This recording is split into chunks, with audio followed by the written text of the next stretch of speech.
대통령실은 3일 관저 이전의 역술인 천공에 개입했다고 주장한 부승천 전 국방부 대변인과 이를 보도한 뉴스토마토, 한국일보 두 곳의 기자를 경찰에 형사고발하기로 했습니다. 언론인들을 상대로 대통령실이 직접 고발 조치하는 것은 윤석열 정부 출범 후 처음인데요.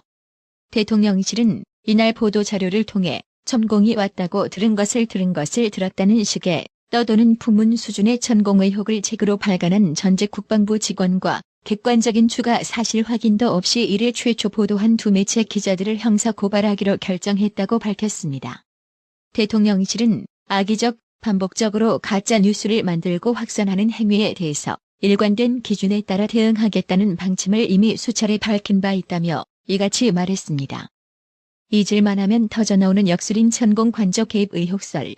그래서 이번에 대통령실로부터 고발당한 천공 의혹을 제기한 작자가 누군지 잠시 살펴봤는데요. 문재인 좌익 정권 시절 국방부 대변인을 지냈던 부승찬은 지난 2020년 1월 4일 더불어민주당 소속으로 제주시의 선거구에서 힘찬 변화, 새로운 제주를 선언하며 4.15 총선에 출마했던 인물이더군요. 뭐 이 정도면 의혹을 제기한 인물이 특정 정당 소속인데 의혹을 제기한 동기가 그렇게 순수해 보이진 않겠지요? 1심 법원이 3일 자녀 입시 비리와 감찰 무마 혐의로 기소된 조국에 대해 대부분의 혐의를 유죄로 인정하고 징역 2년을 선고했습니다. 2019년 12월 재판에 넘겨진 뒤 장장 3년 2개월 만에 1심 선고가 이뤄진 것도 참 크시게 하지요. 국민의힘은 3일 자녀 입시 비리와 감찰 무마로 조국이가 1심에서 징역 2년의 실형을 선고받은 데 대해 사필 규정이라고 환영했습니다. 김미애 국민의힘 원내대변인은 논평을 통해 조국이의 딸 아들의 입시 비리 혐의 대부분과 유재수 감찰 무마 혐의가 유죄로 인정됐다며 이같이 말했습니다. 그러면서 국민은 조국 수호로 뜨거웠던 2019년을 기억한다. 한마디로 2019년의 조국 수호는 더불어민주당의 범죄 혐의자 비호를 위한 정쟁만 난무한 국민 분열의 시간이었다. 광화문으로 서초동으로 국민이 반으로 갈렸고 의회 정치는 실종되고 거리 정치가 횡행했다며 조국 수호 대열에 섰던 더불어민주당은 국민 앞에 석고대죄해야 한다며 민주당을 질타했습니다. 특히 당시 더불어민주당 원내대표는 조국 수호 집회를 제2차 촛불혁명이라고까지 했다.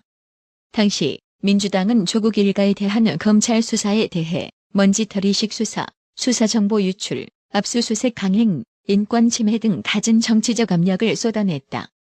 심지어 조국 지지자들은 영장을 발부하는 법원에 대한 압박까지 가했다며 민주당은 검찰 개혁이 필요하다며 검찰을 겁박하는 것은 기본이었다며 민주당을 융단 폭격했습니다. 김미애 원내대변인은 개인 비리 범죄 혐의자인 이재명 방탄에 다 걸기로 한 민주당은 방면교사로 삼아야 한다고 hir난했습니다. 이재명 대표는 전혀 모르십니까? 연락한 적도 없고요. 측근들도요? 전혀 모릅니다. 김성태 쌍방울 전 회장은 불과 며칠 전 태국에서 체포되어 국내로 송환되는 과정에서도 이재명을 모른다고 딱 잡아댔다가 뒤늦게 이재명 관련 입을 열기 시작했는데요.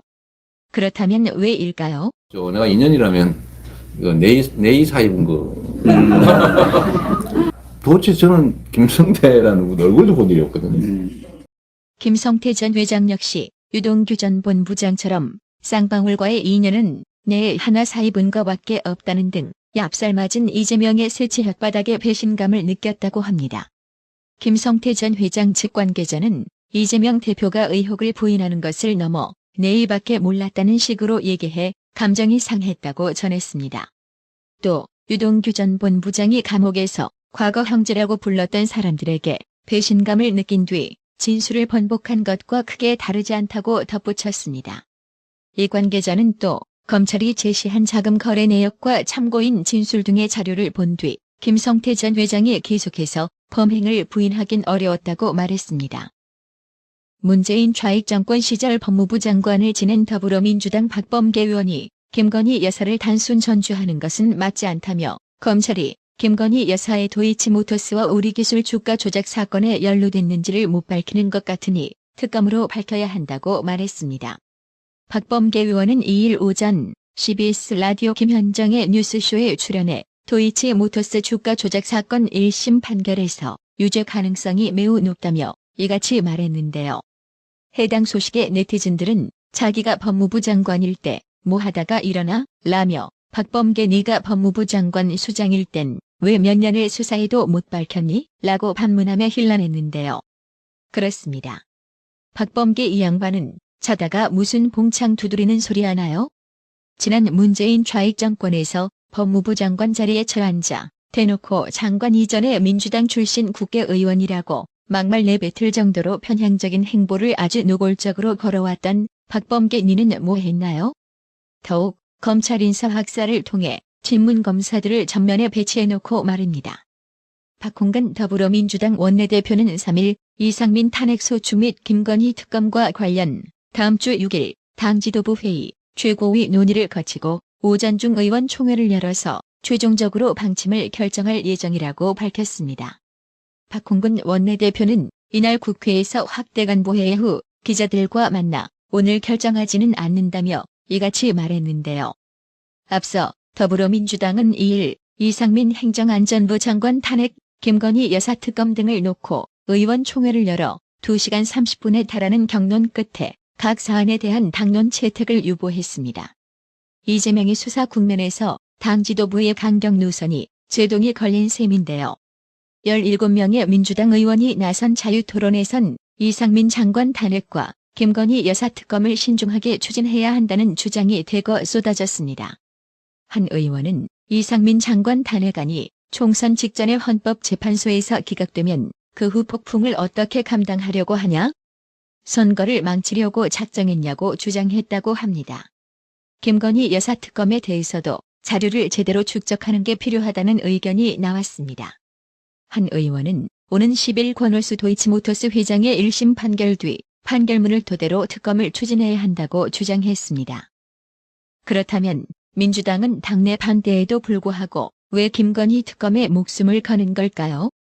조정훈 시대전환 대표는 3일 또 김건희 특검법이냐며 이재명 더불어민주당을 직격했습니다. 조정훈 대표는 이날 페이스북을 통해 이같이 말하며 이재명이 또 김건희 특검 정국을 만들고 있다.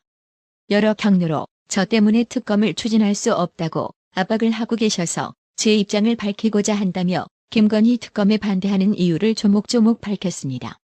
조정훈 대표는 작년 가을 저는 김건희 특검법에 반대했다. 쏟아진 항의 전화와 문자 폭탄에 업무가 마비됐다. 극렬 지지자의 도를 넘은 행태에 개딸들과 만남도 제안했다며 저 하나만 고생한 게 아니라 국회도 회기 내내 험한 말이 난무했고 민생 문제는 뒷전으로 밀려났다며 회상했습니다. 그러면서 솔직히 이재명과 민주당도 잘 알고 있다고 생각한다. 현 상황에서 김건희 특검은 무리라는 사실 말이다라면서 자신들이 행정부와 입법부를 차지했던 전 정부에서 1년 넘게 진행한 수사에서조차 기소한 건 못한 사안이라는 것을 모르는 이 없다고 지적했습니다. 조정훈 대표는 그럼 왜 다시 김건희 특검을 주장할까? 라고 반문한 뒤 결국 이재명이 각종 불법 의혹 기사 숫자 줄이기용이라고 생각한다. 이슈는 이슈로 덮는다는 전형적인 기술이라고 힐난했습니다. 이어 게다가 며칠 전부터는 밤샘 토론과 장외투쟁으로 어깃장을 놓고 있다. 과반이 훨씬 넘는 원내 일당이 국회 본청에서 피켓 시위를 하는 모습을 도저히 이해할 수 없다. 1980년대에나 하던 반독재 투쟁 운동을 그대로 국회로 가져왔기 때문이라며 의회 민주주의는 대화와 타협인데 아직도 투쟁이라며 철험회를 비판했습니다. 그러면서 결국은 모두 타버리고 죄밖에 남지 않을 싸움이라며 당대표 한 명 지키겠다는 행위가 민주당이라는 제1야당을 볼모로 잡았다. 민생과 경제 위기를 극복하기 위해 밤낮 없이 고민하고 법 제도를 개선해야 할 국회의원은 피켓 들고 단체 사진이나 찍는 이들로 전락했다. 보좌진과 당원들이 장외투쟁에 동원되는 상황, 막상 만나자고 하니 단 한 명도 나타나지 않았던 개딸들의 행태 모두 국민들을 인질로 잡는 행위라고 질타했습니다. 나라의 TV는 구독료 후원으로만 운영 유지되고 있으니 구독자님들의 따뜻한 정성이 필요합니다. 항상 뉴스 전달 방식에 노력하는 나라의 TV가 되겠습니다. 구독 그리고 알람 설정, 뉴스 영상 내용이 좋았다면 좋아요를 클릭해주세요.